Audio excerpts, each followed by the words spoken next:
welcome to Call Me When They Kiss. I'm Sydney. And I'm Issa. But if you're watching our video, I'm actually Lola. And I'm Hannah Montana. Can't you tell? Yeah, you guys, I let Sydney be Hannah.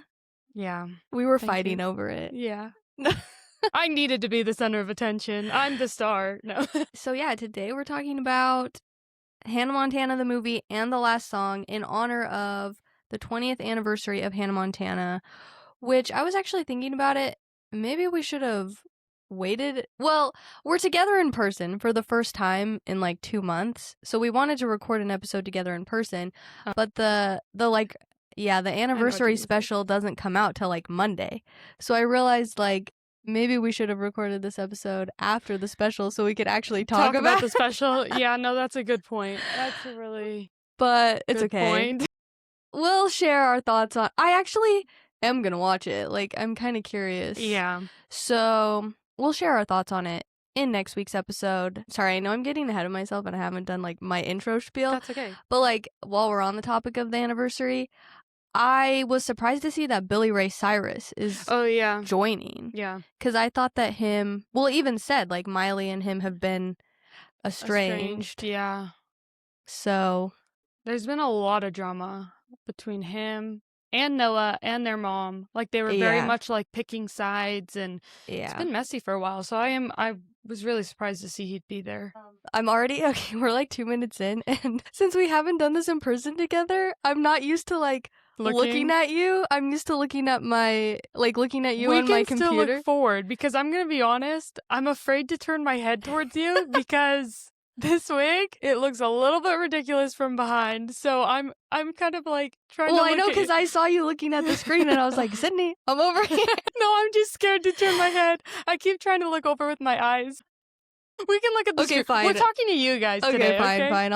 I'll stop looking at you. I'll just look at the screen. Okay. Shoot, there was something. Oh, the other thing I was gonna say.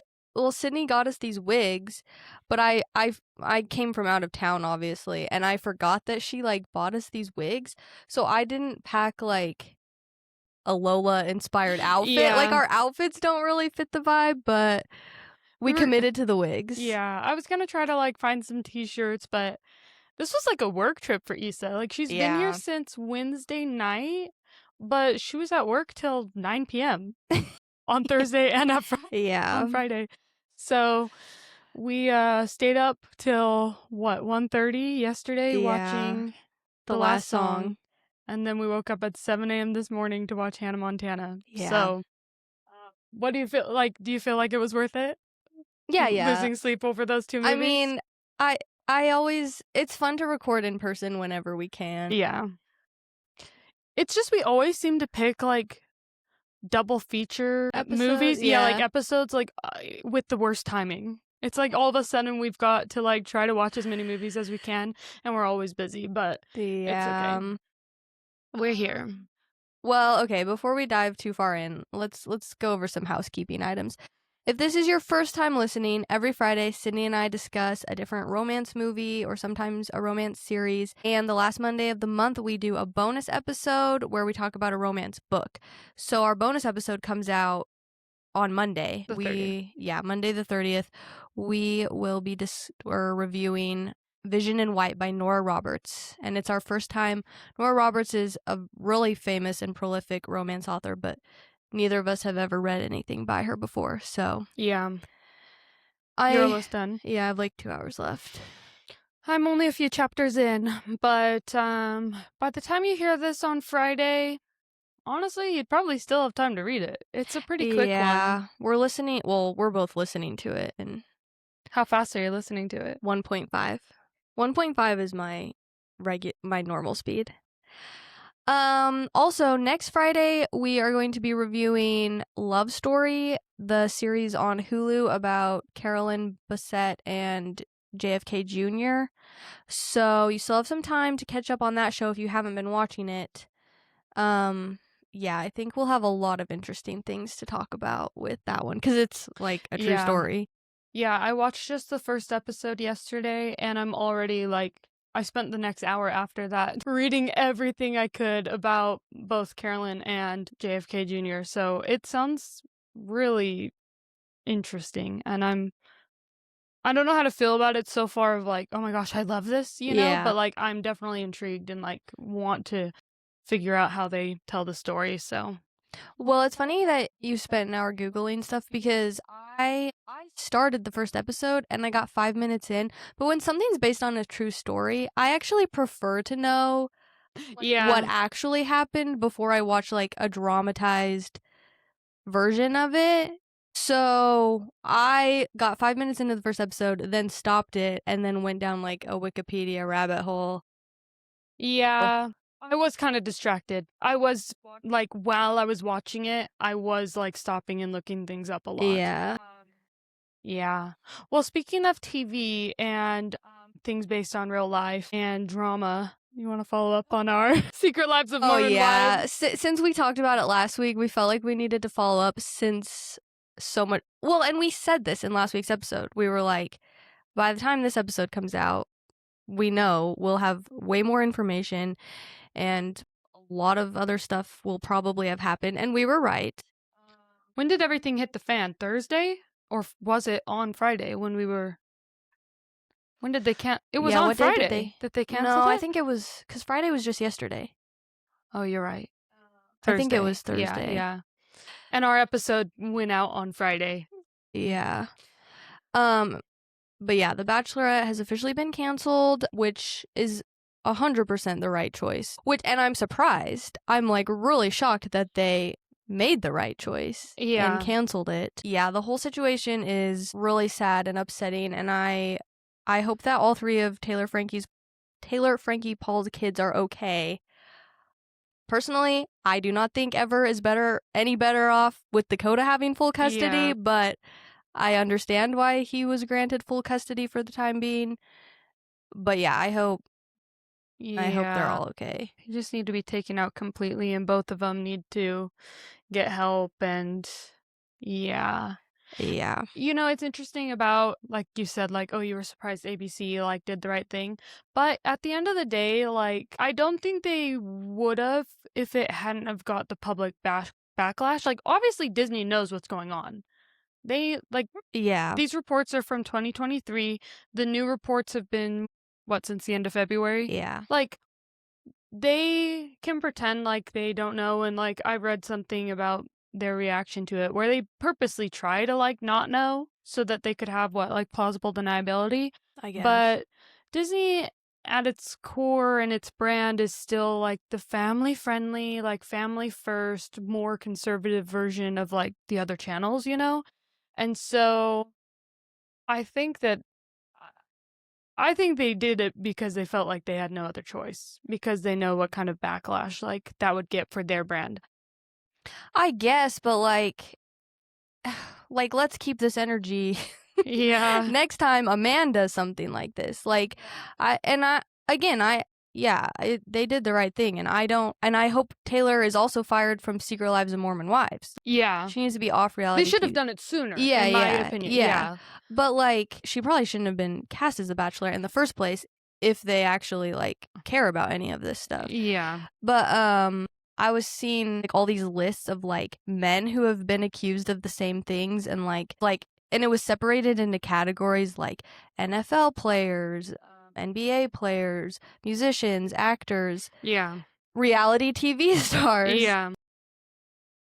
It's that, and I think that's why it's so shocking that ABC, Disney, whatever, like, canceled the season, because I feel like this happens all the time. And, like, you know, public figures are always exposed for doing bad things, and, like, they don't seem to face any consequences. So that's true. And I do think that it maybe, like, depends on, like, individual production teams too. But, like, for the most part, I feel like a lot of people in Hollywood are obviously, like, driven by money, and they're like, entertainment's entertainment. But I have seen, like, there's been some controversy with, like, Grey's Anatomy cast members, and Grey's Anatomy airs on ABC. Like, behind the scenes stuff. One was, like, the main character. His name was Burke. One of the 4 main characters. He was, like, the love interest of Christina Yang. And he made some, like, really terrible comments on set about, like, one of the other cast members. And, like, he was kind of, like, homophobic and said some bad things, and he was fired immediately. Oh, and really? They, like, wrote off his character. Even though people were still upset because it made, like, no sense in, like, the story. But yeah, they wrote him off and said, you're out of here. And so, like, that's the kind of energy we need for everything, though. Yeah. Not just like, oh, well, but people like him and nobody knows what happened. This was behind the scenes on set. Like, it wasn't even like a public thing, you know? But like, that's the kind of people we need, that like, whether or not it happens behind closed doors or not, the public knows or not, that like you're making the right choice, you know? Yeah. Well, I wonder, like, if this will set any sort of new precedent, because, like, I really was shocked. Like, they've already filmed The Bachelorette. I think it sounds like some of it was still in post-production, but, like, Yeah. I'm sure they had the first few episodes, like, ready to go. And so, like, they have all this money and people's jobs, like, on the line. So I thought, like, and corporations, and they always act like, oh, our hands are tied, like we can't do anything about it. And so it's already been made. Yeah. So I thought for sure, like, they quote unquote would have no choice but to like go through with it. But now they've shown everyone, oh, actually we can make the right choice. We do have that power. Yeah, and do the right thing. So I wonder if, like, from here on out, it'll be, they've like set a new precedent. That's so true. Well, I hope so. I really do hope so, because yeah, it's not right. So I'll end with one lighter note of a TikTok I saw, though, that I did think was kind of funny. I sent it to you.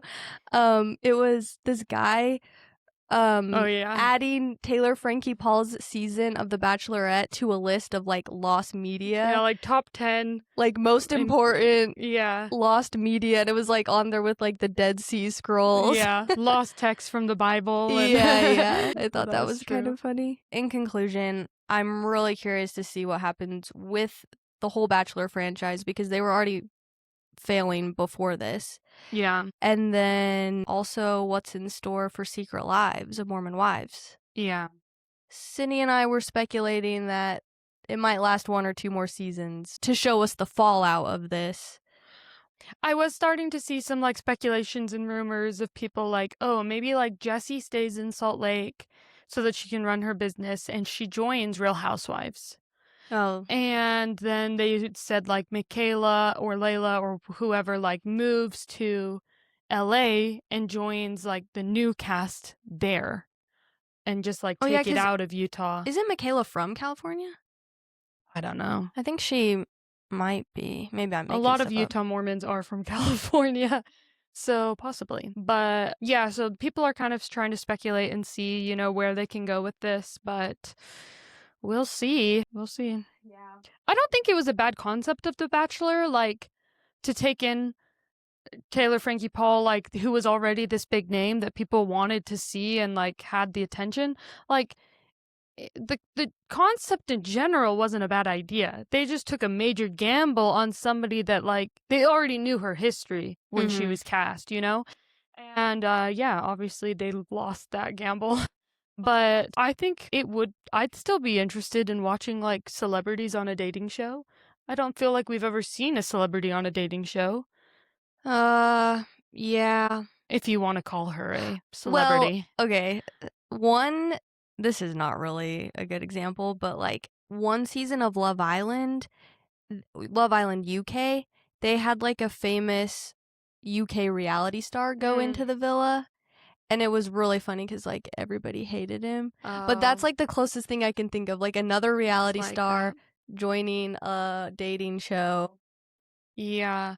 I'd honestly almost prefer that it wasn't even a reality TV star, because the fact is, on reality TV, you gotta be kind of messy, right? Yeah, but, like... So, even if it was just, like, the level of stars that they choose for, like, Dancing with the Stars.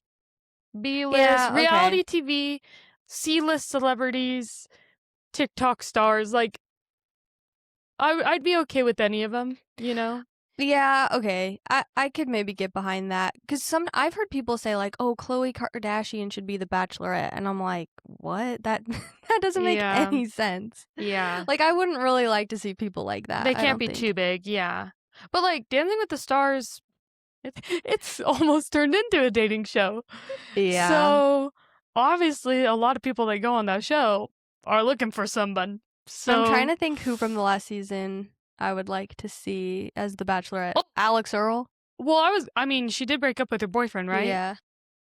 I guess I wouldn't mind seeing her. She seemed nice. I would love to see Robert Irwin be the Bachelor. As the Bachelor. I would love that. And you know what? I think he would be in it for love. I think he's got like a kind heart and... Okay, but I guess I'm just a toxic person because like Robert Irwin, bless his heart, that would be so boring. Like, that's true. He's not going to be messy with the girls. That's the thing. Like, that's true. Listen, and I know it. Clearly, this has gone too far with Taylor, Frankie, Paul, and Secret Lives of Mormon Wives. But normally, I like reality TV. Yeah. And that means, sorry, like, I like some mess. No. You're right. He would be like a little too respectful. If that's a bad thing. I mean, how was Joey? Because Joey's very beloved. Did you watch his season? Yeah. Was it messy? Well, that's the thing. The Bachelor is not even a good example because it's like the most boring reality show on TV nowadays. That's why they had to bring in Taylor, Frankie, Paul. Okay. Like any season, The Bachelor has been boring since like 2020. Yeah. Guess I'm not getting on any Bachelor podcasts anytime soon. Well, it's not just you though. Like that is the general consensus. So hopefully I actually don't even care. I was going to say, hopefully they find their footing and they stay around. Like, honestly, I don't care. No, I don't care. Yeah, sorry. I don't mean to keep ranting about The Bachelor, but like I know a lot about The Bachelor because I've watched it for like a long time. And like, it's really frustrated me to watch The Bachelor, one of like the oldest, reality dating shows ever, just not be willing to evolve and change with all these new competitors they have. Love Island, Love is Blind, Too Hot, any dating show you can think of.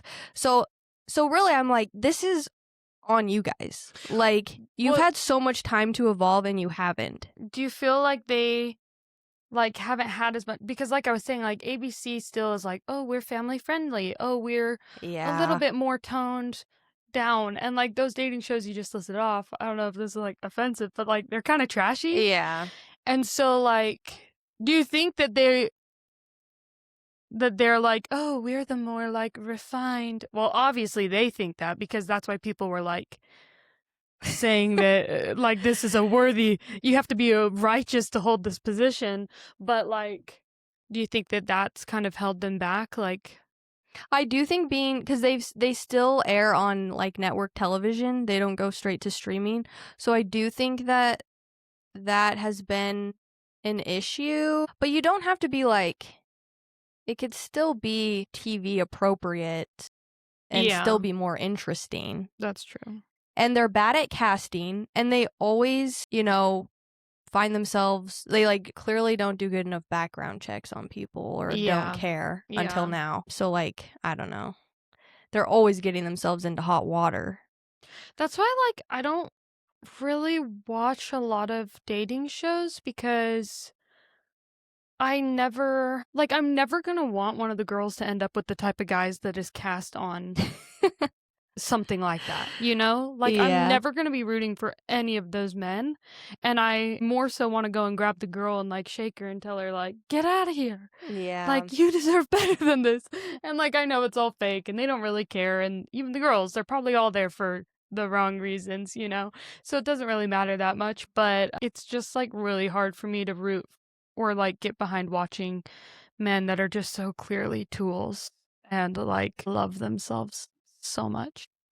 Yeah, if Love is Blind in particular is really good at casting loserish men. Yeah. And they like never have real jobs. They're I guess that was kind of even like the men on this most recent season of Love Island. Oh, I'm a pool cleaner. Yeah, I mean, I guess Nick was a nurse, but the thing is, like, the men on Love is Blind are like mid-30s, whereas like the men on Love Island, at least they're like mid-20s. They still have a chance to... Yeah. No, that's true. I mean, I agree with what you're saying, but well, yeah. Crazy stuff. Anyway, I'm going to be the queen of segues today. Speaking of... Sorry, we're actually like in a hurry, but... Speaking of toxic relationships and men that make questionable choices, we have some tea about Liam Hemsworth and Miley Cyrus while we talk about the last song. So, what should we start with? The movie or their relationship? Let's start with the movie. Okay. We're not going to give you guys a synopsis. Yeah. I know you guys really rely on those really good synopses that we give. But sorry, you're not getting one today. Yeah. Okay, so have you watched the last song in the last 10 years? No. Before last night? I think I probably watched it like when it came out and maybe never again. So maybe even 15 years. Oh, really? I think I've watched it a couple times. Should we start with our ratings? Yeah. What's your overall?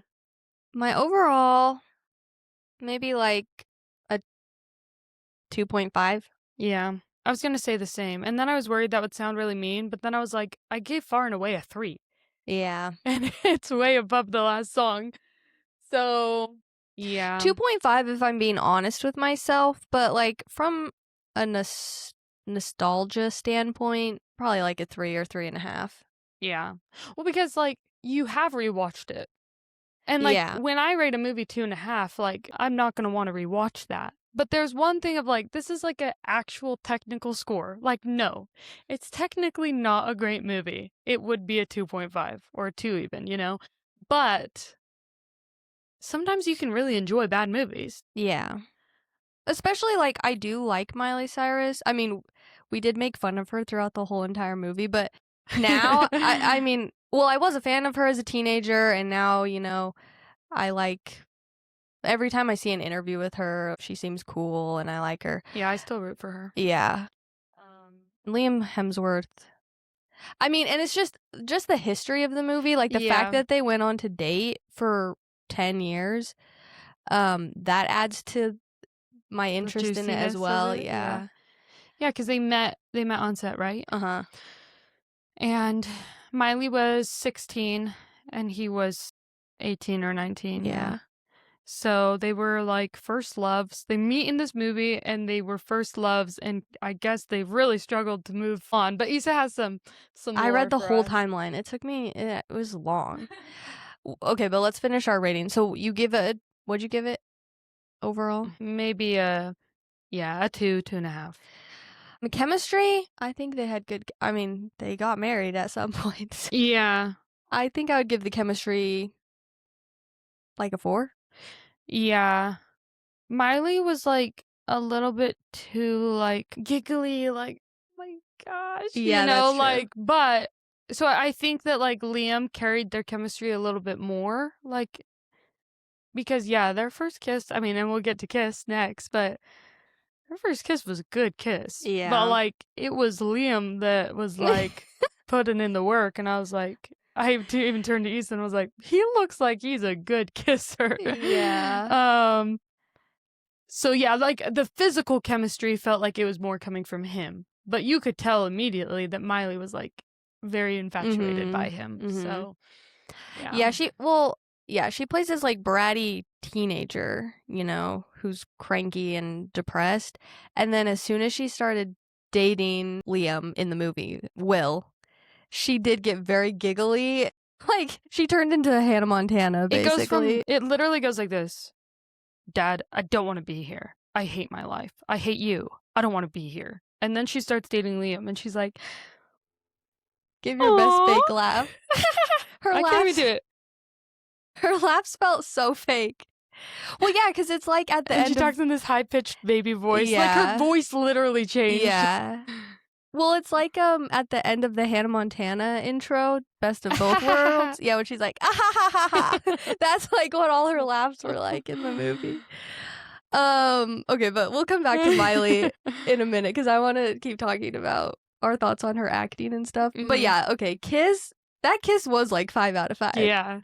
And it was like beautiful sunset. And they're kind of fighting. Yeah, and he grabs her and yeah, it was a good kiss. And Sydney was like, whoa, he looks like a good kisser. Yeah, no, really. Okay, and like, not to be crude, I'm scared what's about to come out of your mouth. Well, I just feel bad talking about this because it's like they're real people, but she like confirmed this in a Call Her Daddy interview recently that she lost her virginity to Liam Hemsworth, and so it's just funny because and you always think about Miley Cyrus being this like cool, edgy person, and then that's kind of like who she's playing in the movie. Like, she got caught for stealing and she's all rebellious, so you look at this character and you think like, oh, she's probably already lost her virginity. So then to like think about Miley Cyrus like making out with Liam Hemsworth, and she's actually like less experienced as people probably thought she was. And she even said in the Call Her Daddy interview that she lied to Liam and told him that she wasn't a virgin because he was older. Yeah. Interesting. She's so young, though. Like, 16 is still so young. Yeah. But, I mean, yeah, I guess, who would she have done it with before? Nick Jonas? Yeah. That man had his purity ring. So, yeah, no, it was... I could definitely... I've never been, like, hugely attracted to Liam Hemsworth. I love Chris Hemsworth. He's, like, one of the only blonde men that I love. But yeah, Liam, for some reason, something just like was off. And I was telling Issa about this earlier. It literally might just be because he played Gale, and I was a big Hunger Games fan, and so we all hated Gale. Except for Allie Hazelwood, apparently. Side note. But I could understand why.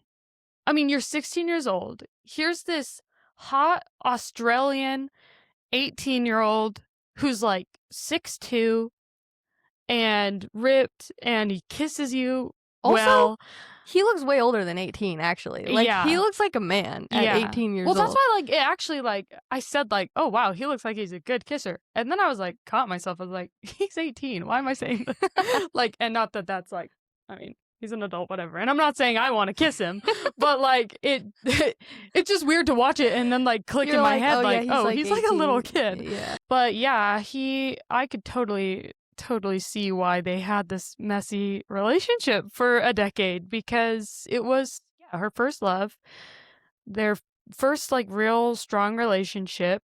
And no offense to Miley, I love Miley, but like the more I went watching these two movies back to back, I was like, you're kind of dorky. Yeah.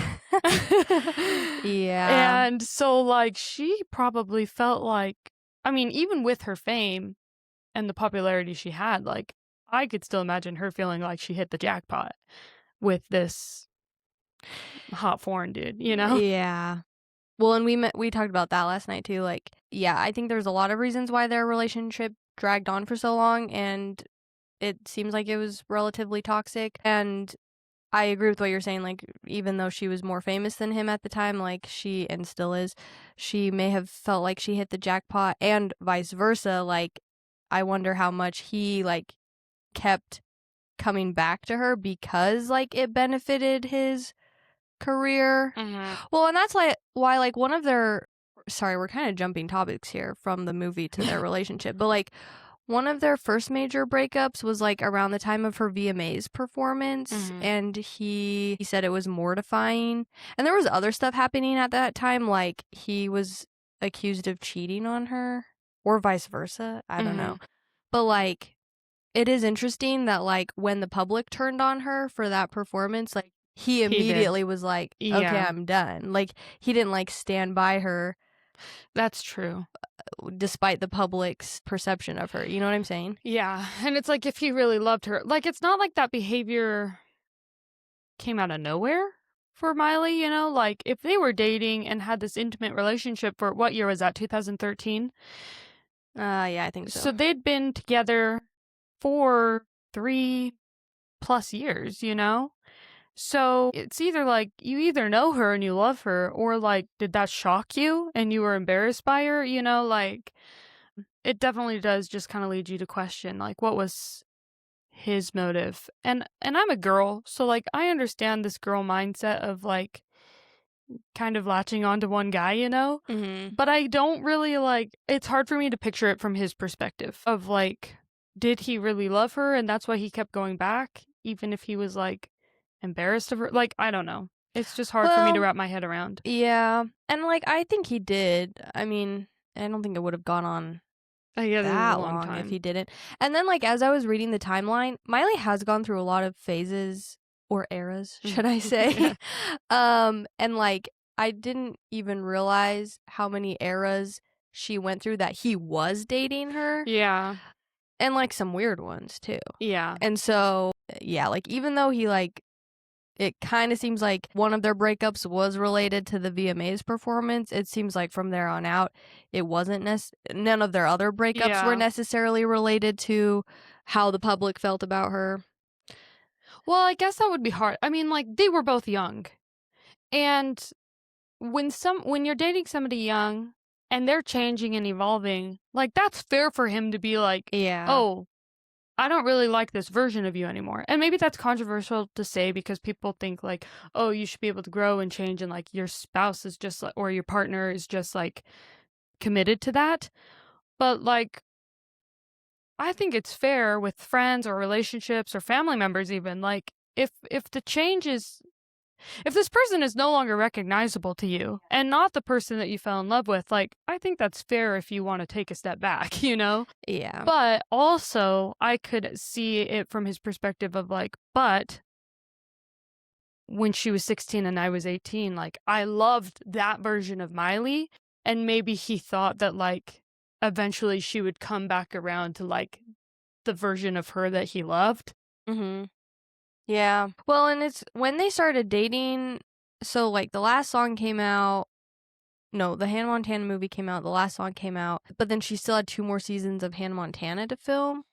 And so, like, going back to what you were saying about, like, well, didn't you know that this was Miley? Yeah. Like, maybe not as much as we would Yeah, think that's because, true. like, she was still filming Hannah Montana. So she still had to maintain, like, this image that she had when they started dating. Yeah, because Hannah Montana ended in 2011, and that VMA performance, I can't remember if it was 2012 or 2013. I But know I either just read way, the timeline, that's really but close. So when was her like naked photo shoot that was super controversial? I just remembered that. I don't know. Which Was one? she still? Do you know what I'm talking about?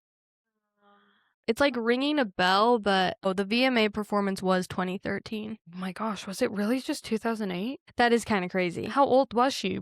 Had she like just turned 18 and they were like, let's cash in on this? No, because the last song she was only 16. And that came out in 2009. Yeah. So she was 15 in this, and she's like naked wrapped in a sheet. Oh yeah, I do recognize that picture. I remember it was like super controversial. Like they were like, oh, is she going to get like fired from Hannah Montana or whatever?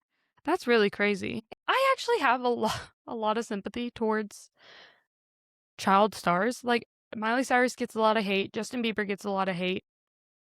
And like, I really feel for them actually. I think people are like, you're rich, shut up and take it, basically.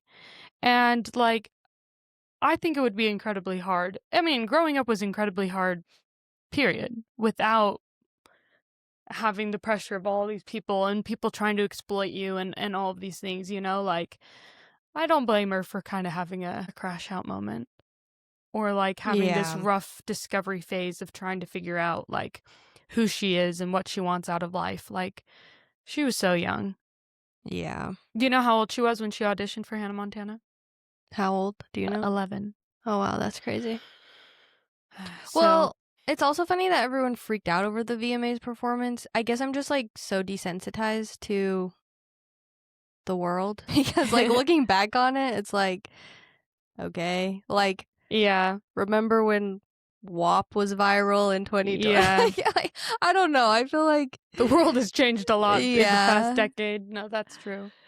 That's true. Meanwhile, we're watching Love Island, so... yeah, no, exactly. Yeah. So the last song. Was there anything else? Did we finish all our ratings? The kiss, the longevity. I guess I would say at least 10 years. Yeah. The characters? I don't know. It's hard when I'm too literal and I'm like, you guys just spent a couple weeks together in the summer. I take things like way too seriously. And they have some cultural differences because he's like rich. But they're both going to Ivy Leagues. So. I mean, that's true. But, well, and that's why I said maybe they'd last like 10 years, like the real life Miley and Liam, because they're like coming from different kind of levels. And now they're like trauma bonded because like her dad died, you know? Yeah, that's true. and his brother died and they've experienced death. Yeah. And that's true. Well, sure. I guess, yeah, I could see them being together for a couple years, but I'm not sure if I see them getting married and No, having kids and all that. I don't think so. So that's all the ratings. What do you feel about the story overall, I guess? I mean, I know you rated it overall, but what were your thoughts? The story, see again, like it's very teenagery.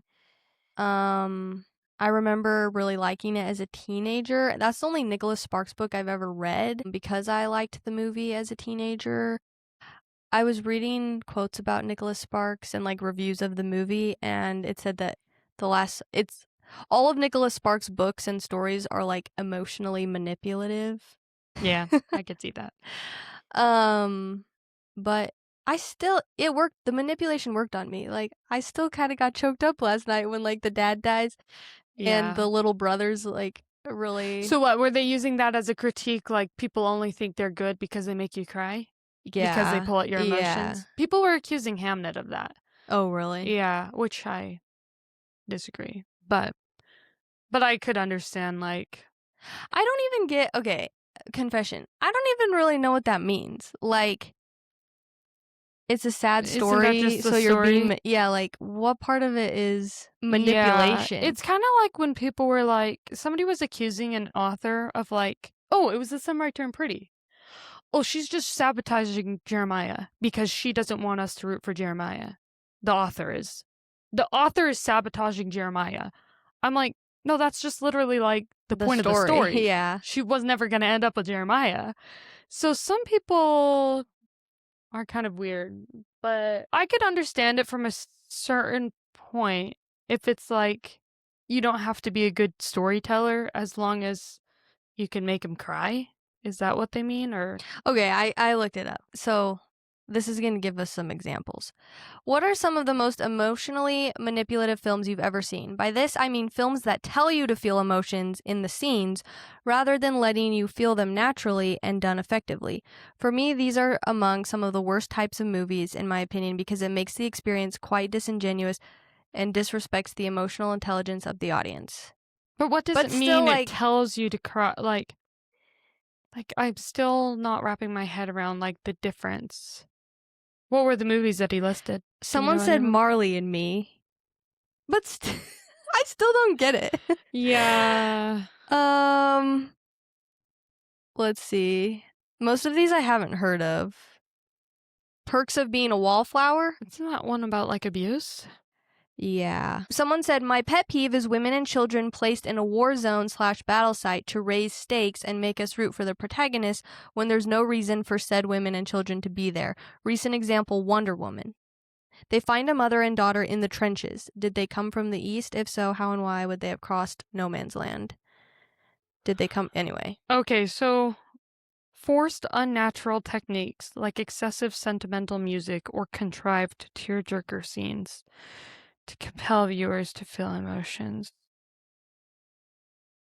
Someone said Inside Out and Coco. Coco? I guess I'm just dumb and easily manipulated because, you said this last night. You were like, was it just last night or the night before? You were like, I cried when Bing Bong disappeared. Yes, I did. I did cry in Bing Bong. And I cried in Coco too. So now I'm like, yeah, like everyone, am I being manipulated? Yeah, what's the difference between like a genuinely sad movie and a movie that's emotionally manipulating you? We might have to do some more investigation and report back next week because I think I need to give this some thought. Yeah, like even like it says commonly cited manipulative films, The Notebook via excessive romantic sentimentality. And I'm like, but isn't that just the point of a movie? Yeah, like excessive romance? That's yeah, like what are we not getting? Somebody in the comments tell us. The point of a movie was to be dramatic and entertain you. Okay, hold on. Now I'm like really hooked on this. So somebody said, like jump scares, but for feeling sad. This, but not in a negative way. Sure. Is sustained tension more scary than jump scare type horror? Sure, but I wouldn't necessarily take a date to The Shining or Hereditary or some other deeply upsetting horror movie. Jump scare horror is nice when you want to feel the thrill of being scared, but don't want to have a bad time. like a roller coaster. And similarly, Hallmark-style emotional manipulation is great when you want to have a therapeutic cry, but aren't actually in a place where you want to see something genuinely tragic. Does that make any more sense? That kind of makes sense, but like, what's not genuinely tragic about two kids' dad dying of cancer? Yeah, I'm still not getting the difference. Hopefully any listeners might understand it, but big string swells, close-ups where the shadows of the rain look like tears on someone's face. But like, I feel like that's just good storytelling. That's just movie magic, baby. Yeah. I guess, I don't know. Okay, so somebody says, my go-to example is the Bing Bong shiz in Inside Out. That character exists solely to make adults cry. Glad I'm not the only one who feels this way. As a character, he spends most of his screen time being annoying, and his death only hits so hard because it reminds people of how they themselves have forgotten their own imaginary friends. Call me heartless, but I really don't care that I forgot my imaginary friends. And That's since not the movie why hadn't put out in the work to make Bing Bong a compelling character, I wasn't sad at all to see him go. I was sad because... That's not why I was sad. I wasn't like, oh, my imaginary friends. No, it was more just like a sacrificial love. You know, like he loved her and wanted her to like find her. I don't even know who her is. Bing Bong emotionally manipulated us. We're such idiots. I don't know, but it works. I cry in a lot of movies. I literally like... And my husband. So actually, we kind of have to avoid him because sometimes we just sit with a roll of toilet paper and we're both just like sobbing through a movie together. And then we're all like swollen and red afterwards. We're like, that was not a good time. That's funny. So maybe I'm just easy, but I didn't even feel like this movie was that I didn't cry. I did remember tearing up when I was a kid. Did you tear up last night? Like, not a single tear actually fell, but like my eyes welled up. You felt it. I just get sad when like the little boy is like, it's really sad when he's so upset. That's true. When he's trying to like fix the stained glass window and he's like, you can't do it. Like, I was with Dad every day. You weren't here. I was with him. And I was like, oh. Yeah. Which I guess, okay, so is that emotional manipulation because they didn't actually show us spending every day with him? They just used it to trigger our emotions when it was convenient. Yeah. I don't know. We're just not deep enough, I guess. It does have some nice moments. Yeah. Okay, let's go back to Miley Cyrus for a moment because, and I remembered thinking this back in like 2009 or whenever I saw this movie for the first time. But like try again. Miley Cyrus is making the same face throughout the entire movie, and it's like this scowl. But Cindy and I realized it's like you can't just replicate the scowl yourself because her mouth, well, Cindy pointed this out. I was like, am I doing it? Like, why can't I make the face? And Cindy was like, because her mouth is just shaped like that. Yeah, like we don't have the structure. It's like the top of her top lip is shaped like a rainbow. And then her bottom lip is a straight line. So it's like you turned it upside down. Like how you draw a smile, you know? But like I can't. Yeah, like my lip, like my top lip, I literally cannot get to round. Yeah, because she's like hers does. She's like somehow showing her top teeth. But no gums or, yeah. He's trying to do it. No, I literally can't. But like it was so distracting the whole movie, and I kept trying to make the face. Like throughout the whole movie, I know you guys can't see me, or you know, if you zoom in on our video, maybe you can. But like I was like this the whole movie, like, what is she doing? Yeah. Every once in a while, I would giggle, and Issa would turn and be like, "Are you laughing at her face again?" Yeah. I'm like, "Yeah." And then like 5 minutes later, I'd laugh again. Are you laughing at her face again? Yeah. I never want to miss out on something funny, so I just had to make sure that that's what you weren't laughing about something else. No, seriously, like once you spot it, you cannot unsee it. Well, and then she did do it, not as much, but she pulled it out in the Hannah Montana movie too. Yeah. Should we transition into Hannah Montana? Well, last thing, have you read the last song? I think I did read it. I cannot like tell you the differences between the books or anything, but I'm sure I read it because I read a lot of his books. The only thing I remember from the book that like stands out to me is the Marcus character. He's like the bad guy in the movie. he was so creepy in the book. Like, there were a couple chapters from his perspective, and he had these like creepy predatory thoughts about Ronnie, Miley Cyrus's character. And I think that was my first time reading anything like that. Yeah. Like a creepy man, like I was surprised to see that a woman. scene. Like when he tries to like make a move on her, I was like, I was kind of like jump scared. Yeah. And it's funny. It's just funny to me that I remember that from the book because I was like so creeped out. My little 15-year-old self or whatever. No, okay, we were listing off Nicholas Sparks movies last night, and I realized there's even more that I forgot. There's The Best of Me with James Marsden in it. There's I don't think I've The seen Longest Ride. I've seen that one, yeah. Like, because when I was thinking about reading The Last Song, I was like, yeah, because I even read those ones. Like, I read The Longest Ride, and I was really I've read probably at least 10 of his books, but there's a lot. We might have to do something about it eventually. But yeah, that's true. Do you have any final thoughts on The Last Song? Or are you ready for the Hannah Montana movie? No, that's all. I mean, it was kind of long for the type of movie that it was. I think it was like 1 hour and 50 minutes. Yeah. But would you recommend it? Yeah. Yeah. Like, I can imagine showing it to like my teenage daughters. If you're girls like us, yes. Yeah. Yeah. I guess it doesn't earn our stamp, but it's definitely something I would show my teenage daughters someday. Yeah, I agree. Okay, Hannah Montana movie. Well, for starters, tell us your experience with Hannah Montana growing up, because yours is kind of unique, I think.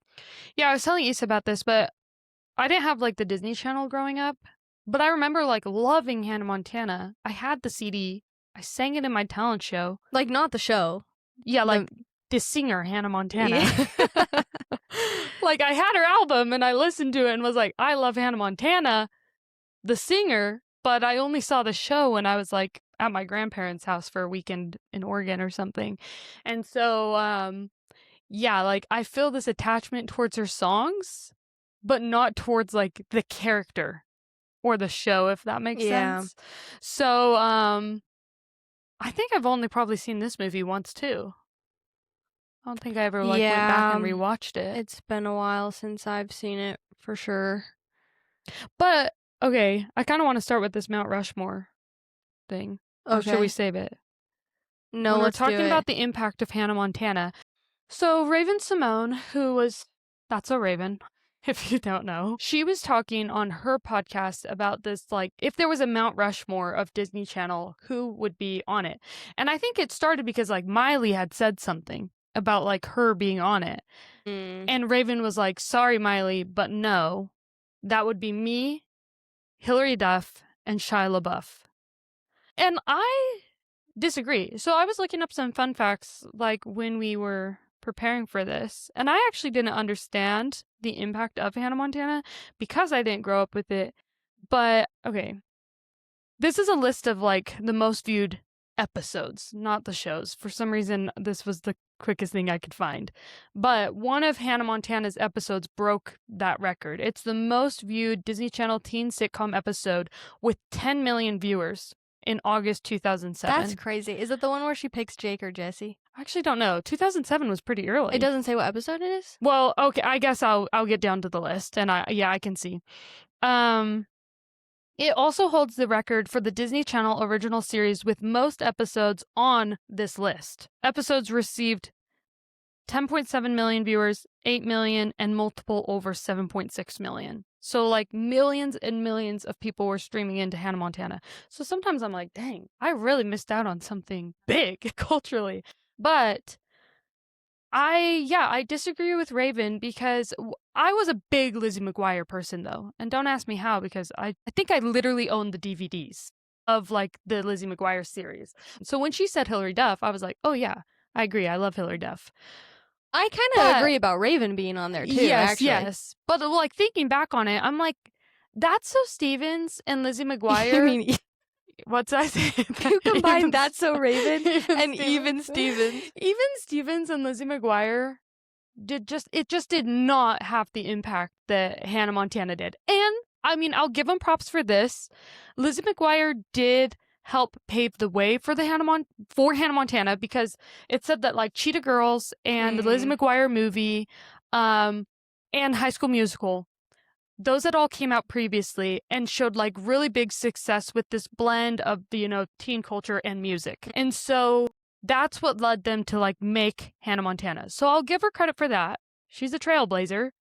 But does she have the Disney Channel impact that Miley Cyrus did? I don't think so. So you wouldn't put Hilary Duff on there? No. Surprisingly, Sweet Life on Deck, more than Sweet Life of Zack and Cody, and Wizards of Waverly Place have like way more views. And yeah, like there is no Lizzie McGuire on this list, the top 30 that it's showing right now. It's Hannah Montana, Sweet Life of Zack and Cody, Wizards of Waverly Place, and surprisingly, a lot of Good Luck Charlie. Yeah. That was like, from my perspective and like my age, Good Luck Charlie was like the last good Disney Channel show. Yeah. That I like watched. But I still wouldn't put it in the same category as those other ones. No. So, but I think like if you're saying like who created this Disney legacy, you'd kind of have to, like Raven-Symoné was one of the earliest people, and she really did have like a big impact with Cheetah Girls, with That's So Raven, with everything. So yes, I would give her a spot. I'd even consider somebody earlier. I'm just not sure if like Lizzie McGuire was that show. If we're doing 4, I would still include Lizzie. I would do Raven. Honestly, I don't think a single man has had a Disney impact. Like when she said Shia LaBeouf, I'm like, nah. They're all women that I think of. I think Lizzie McGuire, That's So Raven, Selena Gomez, and Miley Cyrus. Raven, Liz, or Hilary Duff, Selena, and Miley. Yeah. But to be fair, I guess I might kick Lizzie off and put Zack and Cody, but they'd have to just have one twin face. I know. Well, that's what I was struggling with, because like the 3 main shows, like my 3 main Disney Channel shows were Hannah Montana, Sweet Life, and Wizards of Waverly Place. Yeah. So it's, but like from a more objective standpoint, I don't know. It's hard. Like they were really big though. Like they really were. Yeah. And they even got a whole spin-off show, because Disney actually doesn't make shows past a certain amount of seasons. Did you know that? Mm-mm. Yeah, they don't pass a certain amount of seasons, or maybe it's a certain amount of episodes. Don't quote me on this. I have to look it up. But I think that's why they made the spin-off. So that like, interesting. They kind of bend the rules. That seems like a weird rule. I know. I don't know. Yeah. The top airing Hannah Montana episode, by the way, that you asked, the 2007 one that got 10 million views, it was me and Mr. Jonas. Oh. Okay. And Mr. Jonas and Mr. Jonas. So it was the Jonas Brothers episode. Okay. Yeah, I guess I agree with your 4. Raven, Hilary Duff, Miley Cyrus, and Selena Gomez. Maybe if I was choosing a personal list, though, like of just your favorites, very personal, yeah, it would be Miley Cyrus, Topanga.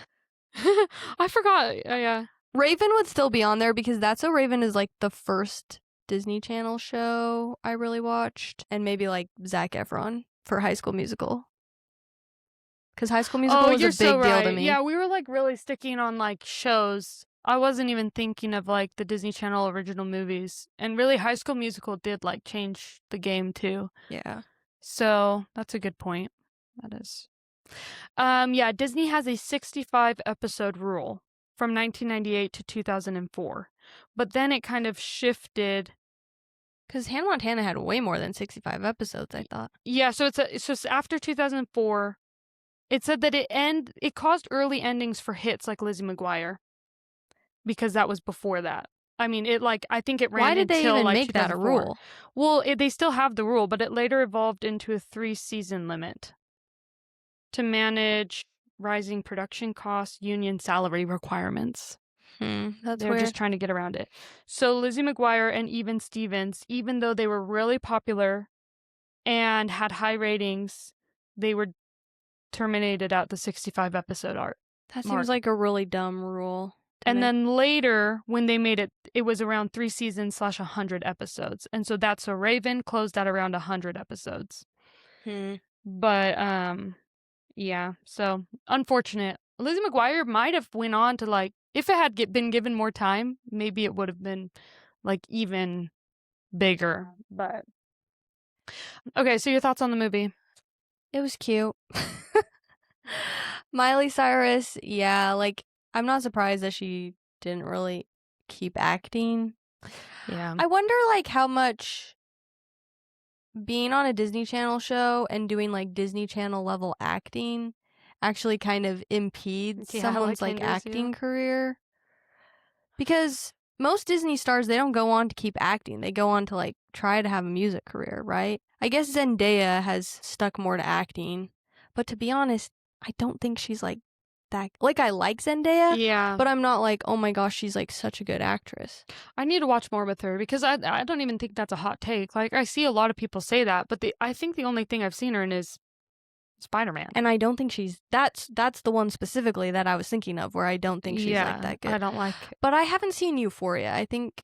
That's true. I've heard she's, like, good in Euphoria. How's she in Dune? She's fine in Dune, but she doesn't have, like, a huge part, that kind of role. I don't think. I mean, she's, like, the main love interest or whatever, but... It kind of, like, my thing with the movie is, like what you're saying about this Disney Channel acting. I'm like, High School Musical was a great movie. Like, unironically, that's a good movie. Like, number 3, I might give it a 5 stars. I'm not kidding. And they got better and better, you know? Zac Efron obviously has gone on to prove, though, that, like, he is a really good actor. Yeah. But even that's different because it's, like, a movie or 3 movies and not, like, every day showing up and doing, like, slapstick humor with a laugh track. Well, that's what I was thinking, though. I'm like, Disney has shown that it's capable of making, like, good Disney Channel movies. And so I'm like, why? Like, I was like, they know they're allowed to make this movie, like, not goofy, right? Like, when he was running around with, like, the pumpkin on his head. I was in the Hannah Montana movie? Yeah, like, I'm like, yeah, like, you don't have to make it stupid. Do you know what I mean? Yeah, but it is Hannah Montana. Like, I think it needed to fit the vibe of the show. Is that just her brand? Well, like, the show is, like, funny. Yeah. And they get into, like, silly shenanigans. Because even the Lizzie McGuire movie is a very different tone than... The show? This. Oh, then... No, than this movie. Yeah. But the show, I guess, was different also. Like, Lizzie wasn't, like, a comedy actor. Like, Miley was very, like... Do you know what I mean? Like, the characters were, yeah, they're different, I guess. Yeah. But no, I liked it. I forgot that Taylor Swift was in it. Like, I knew she wrote Crazier, and I kind of forgot that she also wrote You'll Always Find Your Way Back Home, but yeah, I remembered when I started hearing the song. But I forgot that she's, like, actually in the movie. And then randomly, when the movie starts and, like, Miley gets to her grandma's house in Tennessee, and there's these, like, guys sitting around singing, and I was like, wow, they got Rascal Flatts up in here? And Sydney was like, no, that's, like, actually Rascal Flatts. And I was like, oh. Yeah, I thought you were saying that intentionally, but, like, I saw his face. No, I was, like, joking. He's kind of, the lead singer of Rascal Flatts, like, he's kind of interesting looking. And so, like, it kind of, like, panned over and showed this guy, and I was like, oh, he kind of looks like the guy from Rascal Flatts. I didn't think anything of it. And then Issa said it, I was like, no, that actually is Rascal Flatts. Yeah. But, yeah, they played that song several times, actually, too. Yeah. God Bless the Broken Roads. Yeah. But, yeah, it had some country cameos. I'm surprised they didn't pull in Dolly. Oh, yeah. She was on Hannah a few episodes. Yeah. Well, that's one of the things I was going to say. Like, I actually, as a Hannah Montana fan, like a fan of the show and stuff, I wish that they included the main characters from the show more in the movie. And that's true. Like Lily and what's his name? Oliver and Rico. Yeah. And even Jackson. It feels very disconnected. Well, it's funny because you said, like, the movie's still goofy, but they took out, like, most of the goofy characters. But, like, I feel like as an homage to the show, it's kind of lacking. It's like, It's not fully representative of, like, Hannah Montana, the show. And it's not, which is fine. It's still, like, a fun movie. Was it even written into the storyline? Well, that's what I was thinking, because the movie ends and she, like, kisses that cowboy. What's the actor's name? Lucas Till. Mm-hmm. But then I don't think... She never went back on the show and was like, remember that romance I had? Yeah. Maybe it was briefly mentioned in one episode after the fact, but I don't remember. I guess, honestly, that's what they did with the Lizzie McGuire movie, too. Like, Miranda wasn't in it. Oh, yeah. And they only had Gordo, and he was, like, half in it. Little cameos, from Kate and Ethan. And it didn't, like, tie back into the show at all. But doesn't she end by, like, being with Gordo? So then I don't think so. Nuh-uh, in the movie? But maybe the movie... No, yes, in the movie, yes. But, like, But then they go back and they're not dating? Yeah. Yeah, that's weird. Well, actually, I don't know. I haven't watched the Lizzie McGuire show in so long, but I actually don't even know the timing of, like, when the show ended and when the movie came out. But, yeah, it was I can understand, like, it doesn't quite feel like a tribute to Hannah Montana. Yeah. And the legacy of it. Which isn't to say I don't like it, but, like, I have more memories of, like, watching the show than, like, being excited for the movie, I guess. Is that when she started coming out with Miley albums? Like, was it more so to assist that transition into, like, releasing Miley? I don't know, maybe. Yeah.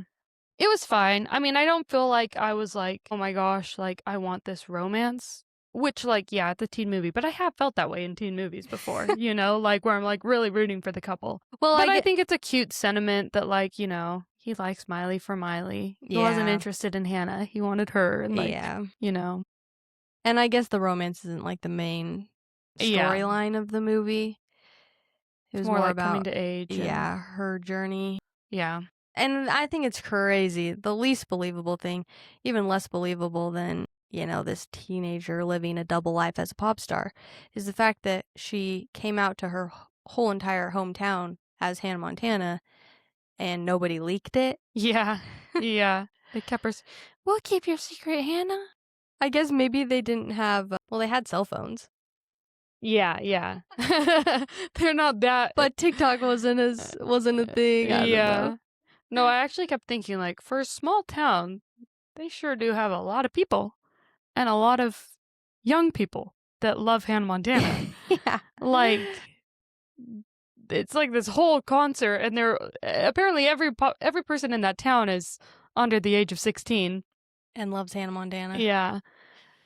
But it's cute, and I definitely feel, though, like, winding up to the reunion, that maybe I should watch more Hannah Montana episodes, because, like you said, it's not really showing, like, what Hannah Montana the show and legacy really was. So I remember when Hannah Montana came out. I think I watched the premiere of the first episode. Oh yeah. It was we had me and my sister, it was back when we shared a room, and we had, like, this really tiny old TV in our room. And I remember watching it. I had literally, like, a TV in my room too that was, like, this big, like, little square. And Corbin Bleu is in the first episode. Corbin Bleu. Yeah.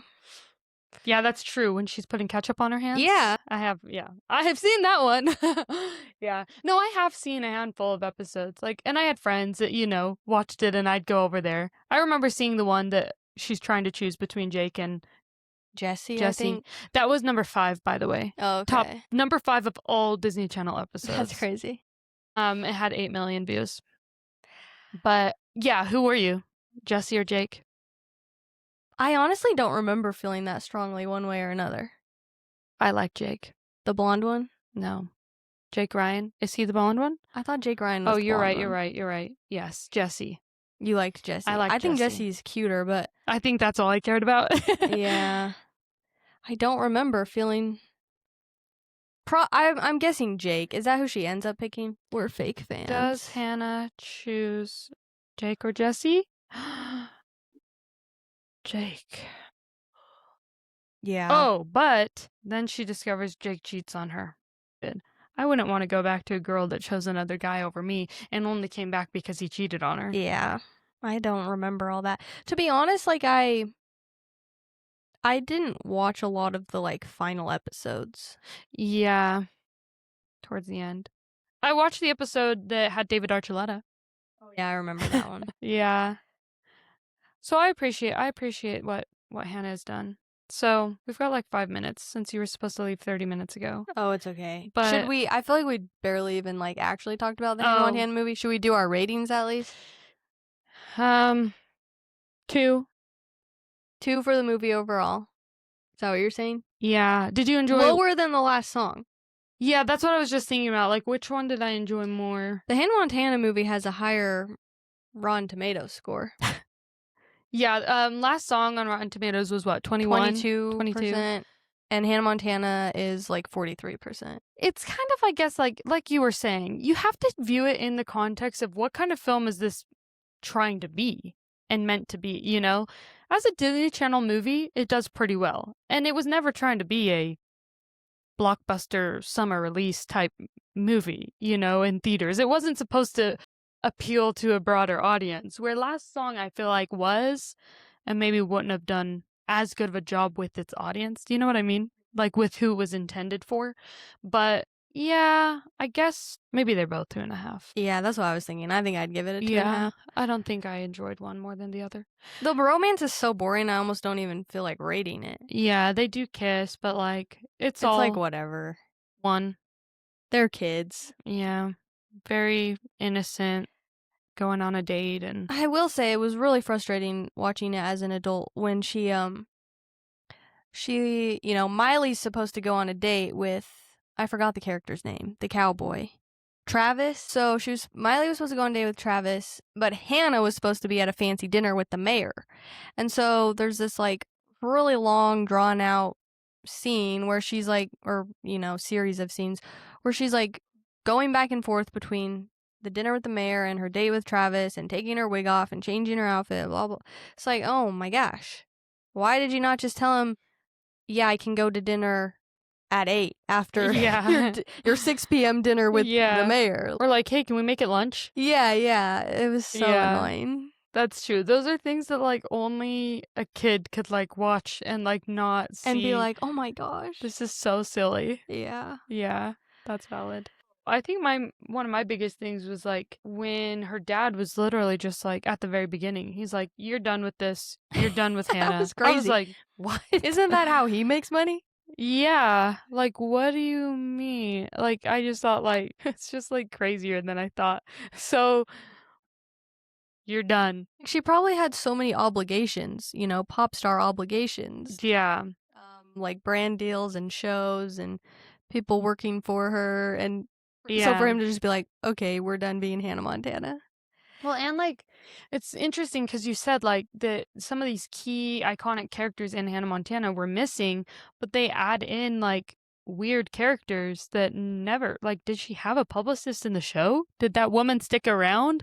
Like, they add her and they add the reporter. Like, that whole subplot I thought was a little weird. Like, oh, that's gonna be a device in this movie to move the plot. Interesting. A British tabloid is trying to reveal a secret about Hannah. I mean, it's fine and it's enjoyable and it's a Disney Channel Hannah Montana movie, so I'm not gonna like pick it apart. But I do think you guys could have found a better story to tell, and it would have been still good. You know, like it just was interesting, creative choices. I'm just like, you could have give me the pen and paper. I'll write this movie.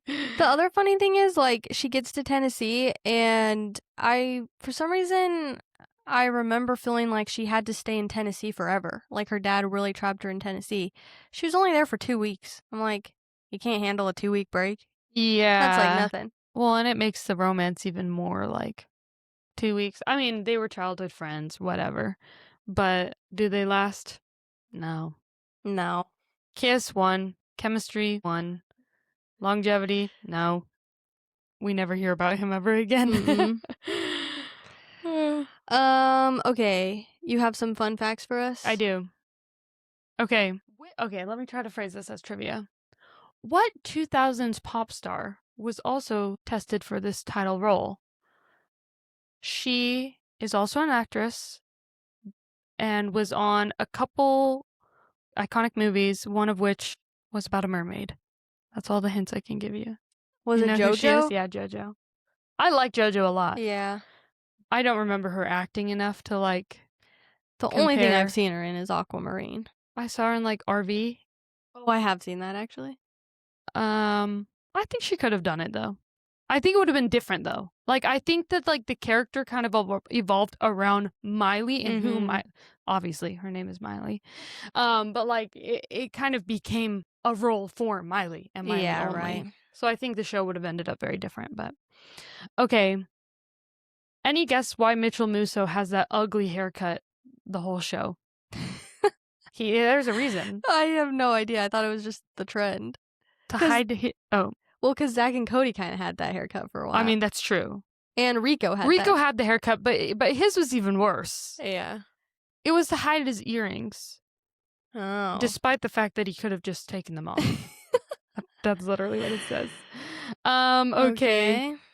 Okay, this is just a fun fact. When Miley Cyrus's contract with Disney ended, she lost the right to perform any song specifically written for the show or movie. Oh, wow. That's crazy. That was crazy.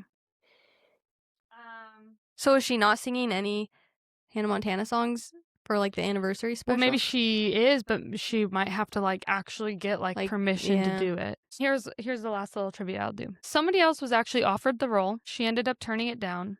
Her sister was offered the role of Lily, but they wanted to move towards a more mature audience. She had just finished her run on a different show. I don't know. Allie and AJ. What show were they on though? Oh, Phil of the Future. On Phil of the Future. Yeah. So Allie was offered the role of Hannah, or Hannah, and AJ was offered the role of Lily. So were they gonna play sisters in the show, or just like best friends? I guess just friends. And honestly, I guess they look like different enough that I wouldn't have thought like, oh my gosh, they're siblings. But yeah. But they wanted to move away from that because she had just finished Phil of the Future. So, well, it seems like that didn't really work out for them. I know. Yeah. But maybe Hannah Montana wouldn't have worked out without Miley Cyrus. So who would you say is the most successful Disney star? Well, I think objectively, isn't it Selena Gomez? If you're going off of like wealth and followers, Instagram followers, the two things that really matter in this life, money and Instagram followers. But like, yeah.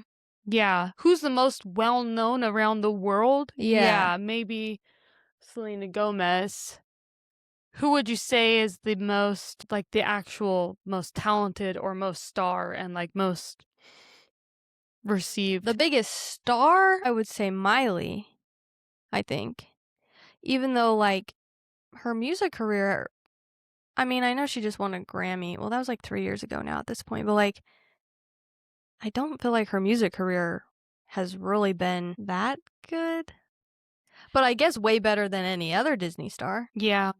It's the best by far, I guess. Yeah, you're right. Like, who's gone on? Well, I was going to say Zac Efron, but... Oh, yeah, that's But I true. guess it's like, once you said that, I was like, well, they're kind of two different fields. So, yeah, like, if you're picking one, the most successful actor... Probably Zac Efron. Or Zendaya. Is it Zendaya? Well, I say Zendaya. Okay, Zendaya. Who is? Yeah, it's hard because like she's getting bigger. Zendaya. Like she's in the Odyssey. Mm-hmm. She's in the drama with Edward, with Robert Pattinson. I'm actually excited. She's in Spider-Man. Like she's been in bigger movies, but I do think Zac Efron is more talented than Zendaya. Yeah, I don't know. I guess I could see arguments for either one of them. Because everyone was saying he was snubbed though with. Oh my gosh, they were in a movie together. Why'd I forget that? Oh yeah, The Greatest Showman. They were saying he was snubbed for the White Claw? The Iron Claw. White Claw. That's a drink. Iron Claw, yeah. I didn't see it, but everyone was saying he was like phenomenal. I didn't see it either, because every time I'm thinking about going to a movie, I look up what it's about and then I get scared. Yeah, same. I was the same exact way. But I think he is very talented, and I think that he might have even done even better if he had stopped touching his face. Yeah. But I'm not going to sit here and pretend like Zac Efron's not still cute. No. Everyone like is acting like he's now. butchered, yeah. And I'm like, guys, that's my baby. Okay, yeah. So, but music, I guess music career, would you say, Miley? Well, it's actually interesting because I would almost say that Selena Gomez's music career in the past decade has been more successful than Miley's, but I think Miley is a better singer. I just think, I honestly, okay, and we might get some hate on this, and I don't want to take too long, but I don't really understand Selena Gomez has like an incredible fan base that I don't feel like Miley has had. Yeah. And I don't really understand like the loyalty of Selena Gomez's fans and like where it's coming from and who these people are, because she hasn't even really done. I mean, I listened to her whole last album though, and I can't say when the last album I listened of Miley. Yeah. But I listened to the one that she came out with Benny Blanco, Selena Gomez.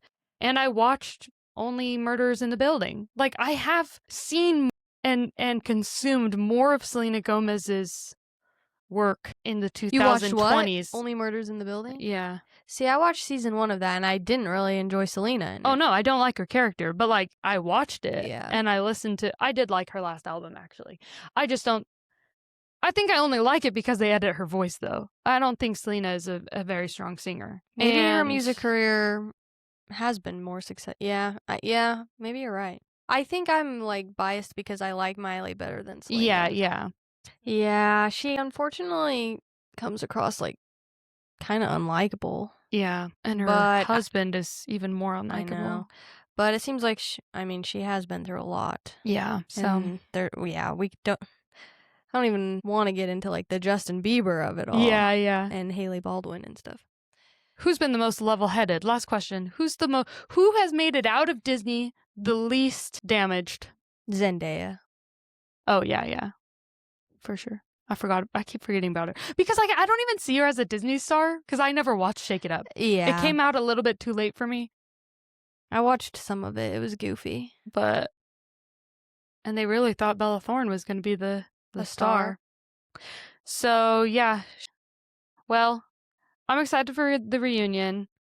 I think it's really fun, like, despite everything that Miley went through, I think that she, like, it sounds cheesy, but, like, she did inspire a whole generation. Mm-hmm. And she seems like she's doing well now. Yeah. I wish her happiness.